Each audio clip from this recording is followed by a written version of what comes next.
Iran पर आज हमला करना था, लेकिन कतर और सऊदी अरब के कहने पर हमला 2 से 3 रोज़ के लिए मुअख्खर किया गया।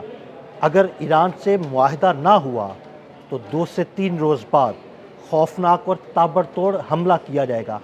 ट्रंप ने एक दफ़ा फिर ईरान को धमकी दी है और दूसरी जानिब मशरिक़ वस्ता में तैयारों की गैर मामूली परवाज़ भी देखी गई है। इस सारी सूरत के बारे में अज़हर अली ख़ान से बात करते हैं। अज़हर भाई, 2 से 3 रोज़ के लिए हमला मुअख्खर किया गया, ट्रंप का ये कहना है, लेकिन मुआहिदा ना हुआ तो खौफनाक हमला करेंगे। दूसरी जानिब मशरिक़ वस्ता में तैयारों की गैर मामूली परवाज़ भी देखी गई है। अगले 2 से 3 रोज़ में क्या होने जा रहा है? क्या वाकई अमेरिका दोबारा हमला करने जा रहा है? अदील भाई, 2 से 3 रोज़ में बहुत ही बड़ी मिलिट्री डेवलपमेंट होने जा रही है मशरिक़ वस्ता के अंदर, और ईरान पर एक बहुत बड़ा हमला प्लान किया जा रहा है। अमेरिका और इसराइल दोनों मिलकर इसको प्लान कर रहे हैं। नेतन्याहू ने गैर मामूली तौर पे अपनी काबीना को बुलाकर कल उनसे बात की है। हाँ, एक गैर मामूली इजलास हुआ है। जी बिल्कुल, और वहाँ पे उन्होंने डिस्कस किया कि ईरान को कैसे चोट पहुँचाई जा सकती है, कहाँ कहाँ वार किया जा सकता है और कितनी शिद्दत के साथ हम तेज़ तरीन हमला कर सकते हैं मुख्तसर वक्त के अंदर। जो ईरान है वो डोनाल्ड ट्रंप के इस बयान को सीरियस नहीं ले रहा, क्योंकि उसको पता है कि डोनाल्ड ट्रंप के मूड के तहत तो ये जंग चलनी नहीं है। डोनाल्ड ट्रंप किसी दिन भी उठ के कह देते हैं कि मैंने मौखर कर दिया, फिर कहते हैं कि नहीं मैंने शुरू कर दिया।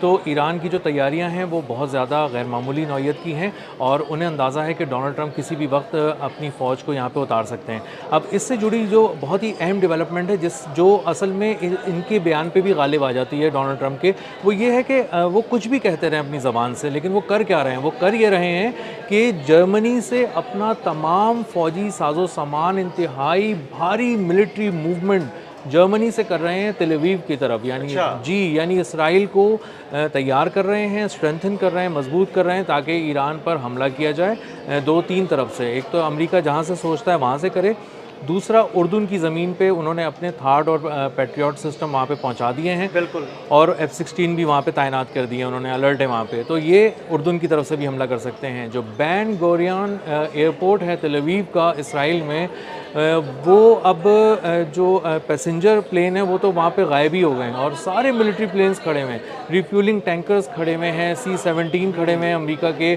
F-16 अलर्ट हुए हुए हैं। तो वहाँ से ये लोग बहुत बड़ा हमला प्लान कर रहे हैं ईरान की तरफ, और कह रहे हैं कि ये हमला इसी हफ्ते किया जाएगा। तो अमेरिका का जो C-17 ग्लोब मास्टर है वो एक ऐसा ट्रांसपोर्ट तैयारा है, मिलिट्री ट्रांसपोर्ट तैयारा है, जो C-130 से भी बहुत बड़ा है। अच्छा जी, और उसके अंदर आप पूरा मल्टी लेयर डिफेंस सिस्टम उठा के ला सकते हैं, टैंक उठा के ला सकते हैं, फौलादी चादरों वाली आर्मर्ड जो व्हीकल्स हैं वो ला सकते हैं, और जितने किस्म का मिलिट्री इक्विपमेंट आपको रिक्वायर्ड हो सकता है किसी भी जंग की सूरत में, आप उसको ट्रांसपोर्ट कर सकते हैं एक जगह से दूसरी जगह तक। C-17 ग्लोब मास्टर की गैर मामूली और बहुत ज़्यादा परवाज़ें देखी गई हैं मशरिक़ वस्ता में भी और इसराइल की तरफ भी, और ये जर्मनी से आ रहे हैं, सारा सामान उठाकर वहाँ से लाया जा रहा है। अब उसके अंदर टोमाहॉक जो है मिसाइल हैं वो हैं, SM-6 मिसाइल हैं, ATA-CMS मिसाइल हैं, ये सारे लॉन्ग रेंज मिसाइल हैं, शॉर्ट रेंज मिसाइल हैं, और ख़ास तौर पे ऐसे मिसाइल हैं, जदीद मिसाइल हैं जो पकड़ में नहीं आ सकते, और जिनको डिटेक्ट करके इंटरसेप्ट करना तकरीबन नामुमकिन करार दिया जाता है मिलिट्री टर्म्स में। तो ये सारा वो इक्विपमेंट लेकर आ रहे हैं जो बहुत ही ज़बरदस्त है, बहुत ही ख़तरनाक इक्विपमेंट है, और ये सब ईरान के लिए ही तैयारी की जा रही है। तो अज़हर भाई, कुछ इक्विपमेंट तो इन्होंने पहले से यूएई में पहुंचाया हुआ है, यानी यूएई, इसराइल और उर्दन तीनों जानिब से ईरान को घेरने की मुकम्मल तैयारी की गई है। जी, उन्होंने की है, और इस बार उन्होंने कहा है कि जो कुछ भी हम करते हैं उसका जवाब यूएई में दिया जाता है, क्योंकि हम यूएई की सरजमीन से करते हैं। तो इस बार इसराइल और अमेरिका दोनों उसकी हिफाजत के ज़िम्मेदार हो गए हैं। तो यूएई पे जब हमला अब होगा तो उससे निमटने के लिए इसराइल ने अपना आयरन डोम पहुंचाया है, वहाँ पे हज़ारों अपने फ़ौजी पहुंचाए हैं। इसके साथ साथ लेज़र डोम पहुंचाया है, वो जदीद शौक़ का निज़ाम जो दूर से आने वाले ऑब्जेक्ट्स को, प्रोजेक्टाइल्स को तबाह कर देता है। तो अब यूएई के साथ साथ उर्दून को बहुत ज़्यादा वो कर रहे हैं, उसको अहमियत दे रहे हैं, क्योंकि ये समझ रहे हैं कि 3 तरफ से अब हमला करना है। जो भी हमला करना है, जब भी हमला करना है, बहुत शदीद करना है, बहुत ही प्रिसाइज़ करना है, बहुत ही मुख्तसर वक्त में बहुत बड़ी तबाही फैलानी है और हैरान करना है। अगर उनकी कोई स्ट्रेटेजिक लोकेशंस को उड़ाना है तो वो भी उन्होंने तय करके उसके किसी तरह की ऑयल फैसिलिटीज़ हैं या कोई और किसी तरह की चीज़ें हैं, तो अगर उसको हदफ बनाना है तो उसको भी इन्होंने बहुत ही प्रिसाइजली करना है। और इसीलिए ये चाहते हैं कि 3 तरफ से ईरान को घेरें, अचानक घेरें, اور اس پہ ایک ہی جو حملہ کریں وہ ایک بہت ہی کاری وار کی صورت میں ہونا چاہیے. اور اسرائیل پہ چونکہ بہت زیادہ دباؤ ہے حملہ کرنے کے حوالے سے بھی، اور جو حملہ اس پہ دوبارہ ہوگا جوابی اس کے لیے بھی، تو اس لیے اسرائیل پہ بہت زیادہ انہوں نے فوکس کیا ہوا ہے. وہیں F-16 پہنچائے ہوئے ہیں، وہیں پہ وہ اپنے ملٹی لیئر ڈیفنس سسٹمز پہنچائے ہوئے ہیں، اور وہیں پہ وہ اپنا تمام اکوپمنٹ جرمنی سے اٹھا کے لا رہے ہیں اور یہاں رکھ رہے ہیں. اچھا، یہ جنگ بندی سے پہلے جب اسرائیل کی جانب سے حملے ہو رہے تھے، امریکہ کی جانب سے ایران پر حملے ہو رہے تھے، ایران اس کا بھرپور جواب دے رہا تھا، اور ایسے لگ رہا تھا، بلکہ ایسے لگ کے رہا تھا، بالکل یہ واضح ہوا کہ ایران جو ہے وہ امریکہ اور اسرائیل پر حاوی رہا. تو پچھلی صورتحال کو مد نظر رکھتے ہوئے کیا امریکہ اور اسرائیل واقعی حملہ کریں گے؟ امریکہ اور اسرائیل ایک حملہ پلان کرنا چاہ رہے ہیں. ان کی انٹیلیجنس رپورٹ ہے، وہ انٹیلیجنس رپورٹ یہ ہے کہ وہ کہتے ہیں کہ آپ حملہ کر لیں، لیکن جب بھی کیجیے گا بہت تیز کیجیے گا، جب بھی کیجیے گا اسی ہفتے کرنے کی کوشش کیجیے گا. لیکن ایران کو بھی اس بات کا پتہ ہے، اور ایران نے اپنی بہت ساری جو لوکیشنز ہیں اپنی چیزوں کی، اپنے دفاعی سامان کی، وہ چینج کر دی ہیں. یہ بھی رپورٹس آ رہی ہیں. تو اسرائیل چاہتا ہے کہ وہ حملہ کرے، نتن یاہو چاہتا ہے وہ حملہ کرے. نتن یاہو بار بار یہ کہہ رہا ہے کہ یہ کون سے مذاکرات ہیں جو مجھے مائنس کر کے ہو رہے ہیں. اسرائیل اصل میں سارا معاملے کی جڑ ہے، اور اسرائیل کو ہی آپ مائنس کر دیتے ہیں. اور پھر وہ کہتا ہے کہ یہ ڈونلڈ ٹرمپ کون ہوتے ہیں یہ کہنے والے کہ میں جنگ ابھی روک رہا ہوں، میں ابھی حملے روک رہا ہوں. وہ یہ کہنے والے کون ہوتے ہیں؟ یہ فیصلہ میں کروں گا، اسرائیل کرے گا.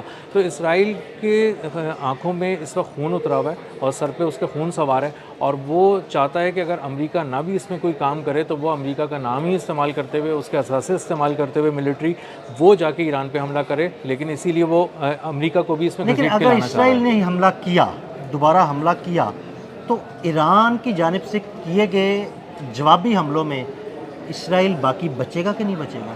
عدیل بھائی، اسرائیل کا بیڑا غرق ہو جائے گا. جو ہم نے پچھلی ایپیسوڈ میں دیکھا ہے نا، ایران نے جو کام کیا ہے، ایران نے جن لوکیشنز پہ پریسائزلی ایکوریسی کے ساتھ حملہ کر کے مارا ہے، تو ان کی نہ موساد کو چھوڑا ہے، نہ ان کے کیمیکل پلانٹس کو چھوڑا ہے، نہ ان کے ڈرون مینوفیکچرنگ کو چھوڑا ہے، نہ ان کی فوجی قیادت کی جو انڈر گراؤنڈ بیسز بنائی ہوئی تھی، انہوں نے بنکرز بنائے ہوئے تھے، ان کو چھوڑا ہے. اسلحے کے ڈیپو تباہ کر دیے. ایک طرف ایران، دوسری جانب حزب اللہ بہت سرگرم ہوئی ہوئی ہے. تو کیا اسرائیل حزب اللہ اور ایران کو روک پائے گا؟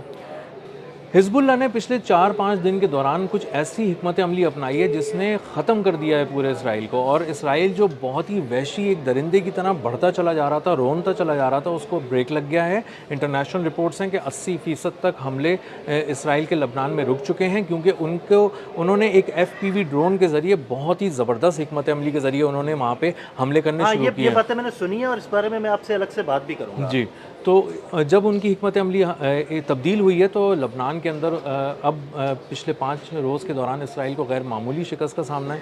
بالکل صاف صاف اس کو شکست ہو گئی ہے. اب اس کو اندازہ ہے کہ اگر اس ماحول میں ایران پر حملہ کیا جاتا ہے تو حزب اللہ لبنان میں بہت مارے گی، یمن میں حوثی بہت ماریں گے. انہوں نے کل ہی ایک MQ-9 ریپر ڈرون جو ہے ان کا تباہ کیا ہے، ریڈ سی کے اوپر اڑا تھا وہ. تو اس سے اندازہ ہوتا ہے کہ وہ بہت زیادہ تیار ہیں. اور جیسے ہی آبنائے ہرمز کی ہم بات کر رہے ہوتے ہیں کہ یہ بلاکیڈ ہے یہاں پہ سارا، ایران نے اس کے اوپر اپنی گرفت مضبوط کی ہوئی ہے، اسی طرح یمن کے حوثیوں نے بھی باب المندب پہ اپنی گرفت مضبوط کر لی ہے. اور ایک اشارے کی دیر ہے، ایران پہ حملہ ہوتا ہے، یہاں سے باب المندب بند کر دیا جائے گا. اور باب المندب کی فیس انہوں نے $2 ملین نہیں کہی ہے عدیل بھائی، وہ $5 ملین کہی ہے. اور اگر انہوں نے لینی شروع کر دی، یہ فیس وصول کرنی شروع کر دی، اور پھر اس کو چھڑوانے کوئی نہیں آ سکتا. بہت مشکل صورتحال ہو جائے گی، کیونکہ باب المندب جو ہے وہ ایشیا اور یورپ کے درمیان تجارت کا بہت بڑا ذریعہ ہے. بہرحال بہت شکریہ اظہر بھائی، آپ نے بڑی تفصیل کے ساتھ سارے معاملے پر روشنی ڈالی. مزید اپڈیٹس کے لیے ہمیں فالو کرتے رہیں. عدیل احمد اور اظہر علی خان کو اجازت دیجیے گا. اللہ حافظ.